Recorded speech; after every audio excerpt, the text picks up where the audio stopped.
Welcome back to Andersen Acres. We're here in the kitchen again today, and today we are going to make sun-dried tomatoes. These are really easy to make yourself, especially if you have just a bunch of tomatoes sitting left over from summer and you're not really sure what to do with them. So I'm turning them into sun-dried tomatoes. You only need a couple of ingredients and you probably have them in your cupboard. So let's get started. First, you're going to need your tomatoes, and what you want to do is make sure your tomatoes look fairly clean. If there's any blemishes, cut them off. So this guy has a little blemish here. So we're just going to slice that off carefully. Okay, if there's any of those little blemishes, get rid of them. I feed the scraps to my chickens. And then I like to either core or just slice the top off here. Turn that over. There's also a little blemish here I want to take off. So just take off any blemishes, anything you don't want. And then we're just going to cut them in half, unless they're really big. If they're like really chunky, then they'll get cut in quarters.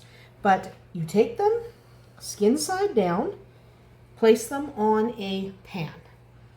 Okay, so I'm doing the same here. I'm just going to take this, gently cut it in half. You want that flesh exposed, okay, so that you can see that flesh, because that's where our other ingredients are going to go. So you just continue doing that. I'm not going to make you watch me do that. I am going to come back as soon as I am done slicing these tomatoes, because again, you don't need to watch. It's kind of boring. So we'll come back in a minute. All right, our tomatoes are sliced and placed on a pan. I do like to use a liner. I'm using a silicone liner just because it kind of keeps the pan from getting all tomatoey and gooey. And we do have our sliced off tops. I'm going to be giving those to the chickens. No need to waste. So the next thing you're going to need is some olive oil. Okay, just a little bit. You don't need a ton. So we're just going to take some olive oil and we're just going to glob it on there. It doesn't have to be perfect. Don't worry too much about it. But just glob your olive oil on here. Can you use a different oil? Yes. I like to use olive oil because of the flavor it gives the tomato, and olive oil is what's used when you buy the tomatoes at the store, the sun-dried tomatoes, so they'll have a similar flavor to what you're used to. But if you'd rather use a grapeseed oil or something like that, that's fine too. But give olive a chance here, because olive oil is kind of what we're all used to tasting when we have a sun-dried tomato. So be generous with the oil, regardless of what oil you're using. Be quite generous. You don't want these super dry. Even though we're sun-drying them, we don't want our tomatoes super dry. Okay, we want them to still be flexible, and we want the flavor, so you really want that oil to get in there. And we don't slice them thin, because if you slice them thin, they're going to be hard little rocks, basically. So we leave them in these nice big chunks. Okay. One more to go. So you only need 2 to 3 tablespoons of oil to do a pan this size. Now, obviously, you might be working with a larger or smaller amount of tomatoes. That's fine too. The next thing we need is some salt. I'm using some coarse sea salt, but you can use a Himalayan, you can use a kosher, you can use whatever kind of comes into your brain, whatever you've got in your cupboard. I like to use a coarse sea salt because I like the way it looks, I like the way it tastes at the end, but whatever salt you've got in your cupboard will do just fine. So be generous again with the salt. Remember, you're not sitting around eating sun-dried tomatoes by the bucket load. So a little bit of salt on each piece is not the end of the world. And salt also helps preserve them. That's another reason why you use oil.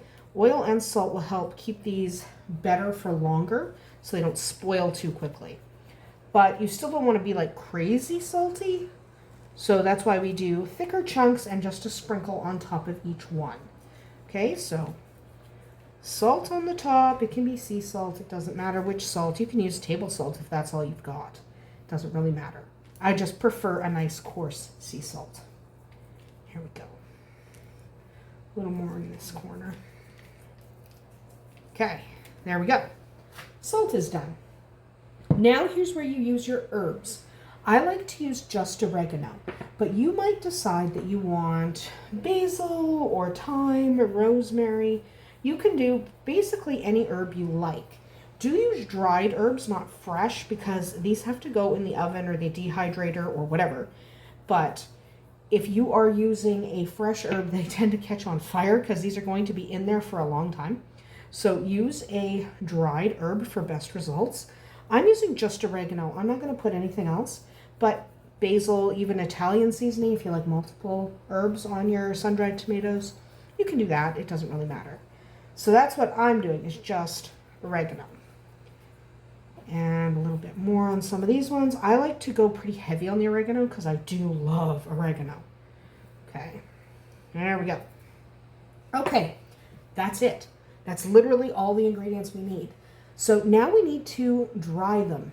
Sun-dried tomatoes are traditionally dried in the sun, and you absolutely can do that. You can pick a sunny area in your home, or you can even dry them outside. Put them in the sun for 2 to 3 days. Yes, it does take that long because you are waiting for the sun to do its thing and evaporate most of the moisture. I don't have that kind of patience. I've done it, but I don't have that kind of patience. So I'm going to put them in my dehydrator.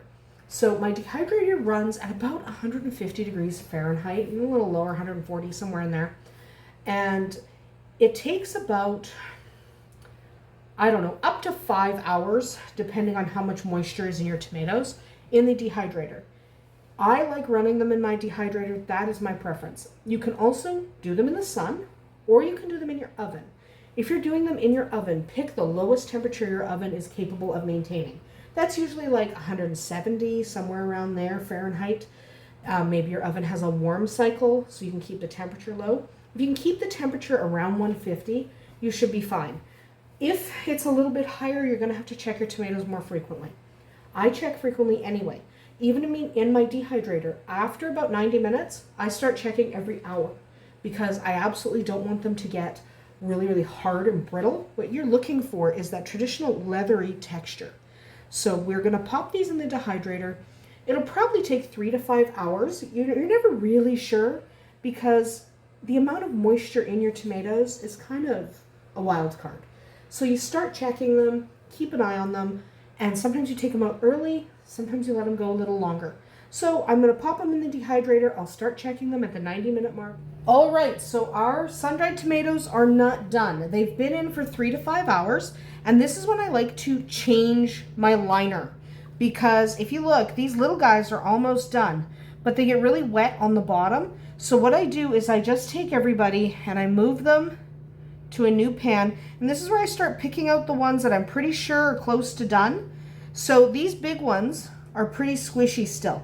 They're not close to done, but they should be solid enough on the top so you can put them face down. But what I do here is I grab the ones that are probably going to be done first and I flip them over. Okay, and I don't do any more oil. They've had plenty of oil now. So we're just going to flip them over. And your hands will get oily. So I pick out these little guys.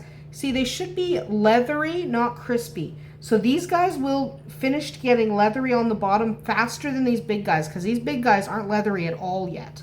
So 3 to 5 hours, then you're going to flip everyone over. And I like to seriously organize them by size because these medium ones will take a little longer than the small guys. And then the bigger guys are going to take longer still.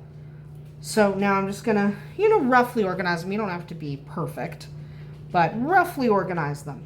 So you absolutely should have it so that they are solid enough on the top that the top can become the bottom. Okay? They should be solid enough. So I'm just going to finish flipping these. Okay. Then I'm going to pull this liner off, being careful not to dump the oil back onto the tray because I don't need that oil there. I'm just going to throw that in the sink. And then we are going to carefully lift this liner, place it in the pan. So at this point, this pan is going to go back into the dehydrator and it's probably going to be another 3 to 4 hours before they're completely done. These little guys will probably be done in about an hour, 90 minutes because they're pretty darn close. I just want the bottoms to be a little bit drier. Like this guy is pretty close to being done. So I just want those bottoms a little bit drier So make sure you keep an eye on those little guys. They will be done very quick. These larger guys are probably going to take, a full 3 to 4, maybe even 5 hours, because these big guys are pretty big. So we'll come back when they are completely done. And there we have it, freshly made sun-dried tomatoes. When they are finished, they should be a little bit flexible, but they shouldn't be like gooey. So when you pick them up, you shouldn't end up with a bunch of tomato goo. You'll probably end up with a little bit of oil, but you shouldn't end up with a bunch of tomato pulp and seeds on your hand, because those should all be dehydrated into here. So I took the smaller ones out sooner, but they're still flexible. So you want that kind of flex. Okay, if they're totally hard, then they're too overdone, and that's really a dehydrated tomato instead of a sun-dried. So these are excellent in salads, they're excellent in soups, they're excellent in a bread, whatever you like. I like them on top of focaccia bread. So for storage, you can take them just as they are, put them in an airtight container or bag, and store them for up to a week, maybe 2, in your fridge. For slightly longer storage, you can put them in an olive oil. So put them in a container, fill the container with olive oil so they're completely covered, and then you can put that in your fridge for 2 to 3 months.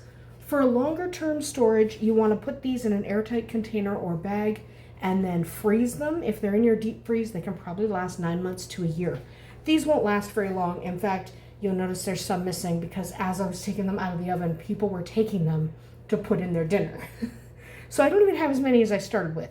These won't last very long. They're probably going to be gone by tomorrow night. So if you make a small batch, expect they'll be gone before you have to worry about preserving them. But if you do want to preserve them in oil or in your freezer, do not freeze them in oil. Either put them in oil and put them in your fridge, or put them without oil in your freezer. Okay, don't mix the two, because that doesn't go well.